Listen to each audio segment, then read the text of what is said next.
Conclusión de Esther, mi aprendizaje. Bienvenidos, hemos terminado el libro de Esther, por lo que os comentaré un poco lo que suelo hacer en este episodio. Primeramente, observo el carácter de Dios, el cómo lo definen las personas en el libro, y por otro lado os comento algunas reflexiones, lecciones que he ido aprendiendo a lo largo del estudio. Por lo tanto, comencemos por cómo es Dios en este libro. Cabe decir que no se menciona en prácticamente ninguna parte a Dios en el libro. De hecho, en la traducción hebrea, que muchas Biblias solo tienen la hebrea, no se nombra nada. En cambio, en mi Biblia está como la hebrea, la traducción hebrea y un poco de la griega. Entonces, lo que he extraído de aquí es que Dios es único, Dios es sabio, Dios es todopoderoso y Dios es justo. ¿Y cómo se le ha llamado a Dios en este libro? Se le ha llamado Rey omnipotente, Creador, Señor universal, Altísimo, remarcaría más esta, que es la que más típica he visto, y por último, Gran Dios vivo. Tras esto os voy exponiendo punto por punto las reflexiones que he extraído. Lo primero de todo, Dios trae gozo, esplendor, alegría, triunfo y gloria. Así es como se sintió todo el pueblo judío cuando tuvieron esa victoria y antes incluso seguían confiando en el Señor. Dios está obrando aunque no seamos conscientes, como pasa en este libro. Dios no se indica de manera literal, pero sí que se ve como esos giros inesperados, todas las cosas que dices, pero ¿esto cómo puede pasar? Pues ahí se ve la mano de Dios obrando. Dios está en control, Dios usa todo para sus propósitos y esto me encanta porque nosotros tenemos libertad y nosotros elegimos sobre si hacer una cosa bien o una cosa mal. Entonces, independientemente de la que elijamos, sí que siempre es mejor escoger lo bueno, pero imagínate que nos equivocamos porque somos humanos, pues Dios utiliza, no desperdicia tu error, Dios lo utiliza para su propósito. Entonces, al final, una cosa que tal vez no te haya salido lo mejor posible o un día que no te haya sido muy bueno, al final Dios logra convertirlo en una lección, un aprendizaje, tal vez para el día de mañana que tú seas ayuda de alguien en esa situación. Pues eso es. Luego, Dios busca maneras de comunicarse contigo y es que por todos los lados, es decir, Él es muy respetuoso y si tú no quieres saber nada de Dios, te aseguro que te va a respetar. Pero Él intenta comunicarnos con nosotros de todas las maneras, es decir, incluso aunque no seamos conscientes, pues si no por una persona, por una señal o por una palabra que hayamos visto imaginamos en una publicidad, lo que sea. Luego, Dios puede comunicarte algo a través de los sueños, que esto está enlazado con el anterior punto, y aquí es cuando Mardoqueo tiene ese sueño, que Dios le habló a través de el sueño, es decir, Dios pues le dio como una visión en el sueño, y entonces pues está en tus manos como intentar buscar respuestas y esforzarte por saber cuál es el mensaje que Dios tiene para ti. Pero si no lo consigues descifrar, por decirlo de alguna forma, no pasa nada porque muchas veces no vamos a entender lo que Dios nos quiere decir. Tal vez se te dice en ese preciso instante para tú luego utilizarlo en el momento adecuado, ya sea mañana, ya sea dentro de un año. Se ve la importancia de ser fiel y leal independientemente de con quién. El ejemplo de aquí es Mardoqueo, que se ve cómo dos personas están conspirando contra el rey y Mardoqueo podría haberse callado, pero aún así fue justo y fue a denunciarlo ante el rey. También este libro habla del respeto, de respetarse a uno mismo y también a los demás. Y esto se enlaza con lo siguiente, que es saber decir no. Aquí la reina, antes de Esther, ella dijo que no iba a hacer algo que le estaba pidiendo el rey. Y esto era porque pues ella no le apetecía hacer una cosa que iba en contra de sus principios. Entonces aquí se ve lo valiente de esta mujer y del poder de decir no, porque muchas veces es necesario decirlo por mucho que nos cueste y se puede decir de la forma más respetuosa y más sincera posible. Entonces no os preocupéis.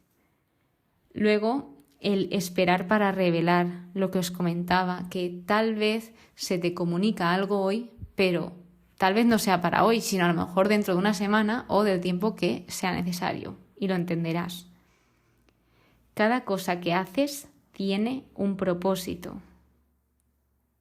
Cada cosa, además del lugar en el que estás ahora mismo, también tiene un propósito, sea bueno o menos bueno, ya que pues algo tienes que hacer ahí. No esperes en, bueno, el día de mañana cuando esté aquí estaré mejor.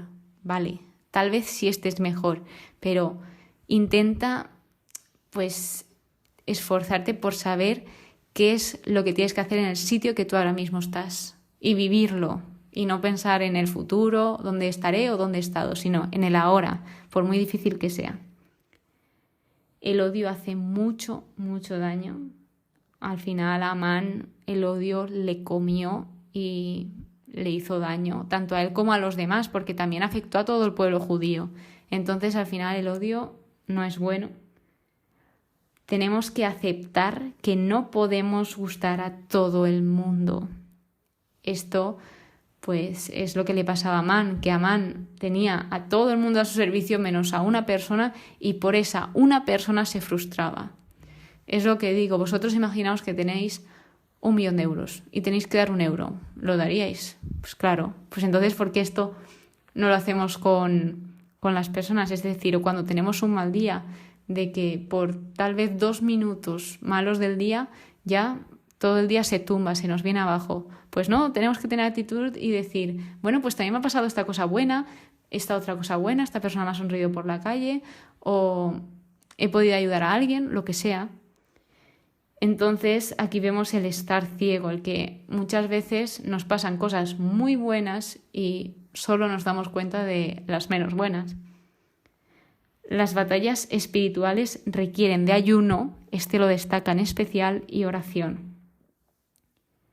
Se nos invita a confiar en el plan de Dios, en su providencia. Es decir, aquí Esther y Mardoqueo confiaron hasta el extremo en Dios y tenían muchísimas razones para no hacerlo, pero aún así se armaron de valor y decidieron confiar. ¿Por qué?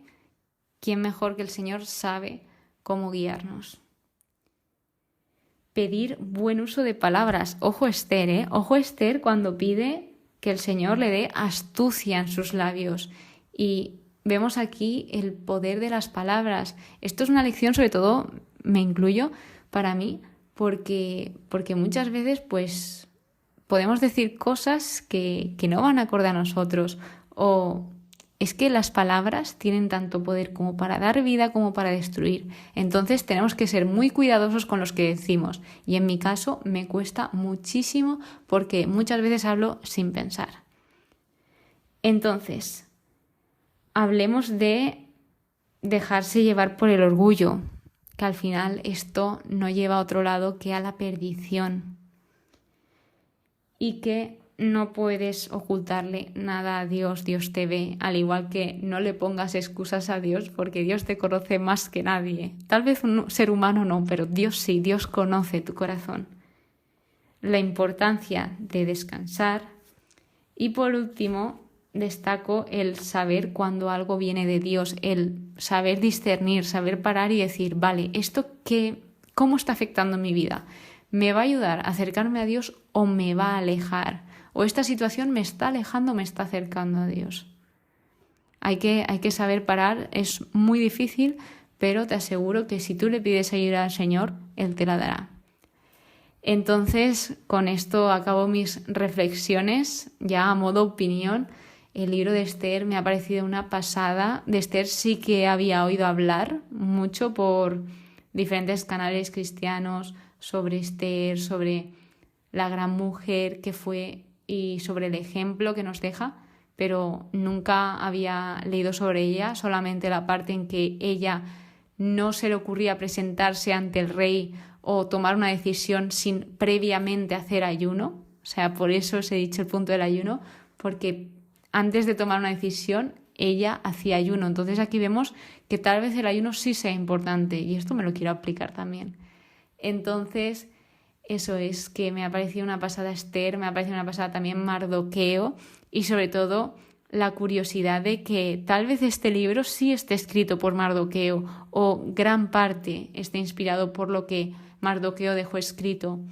Pero, como veis, al final el libro no se ha llamado Mardoqueo, sino se ha llamado Esther, aun a pesar de que Mardoqueo tiene también gran importancia, de hecho habla muchísimo de Mardoqueo, pero este libro se llama Esther.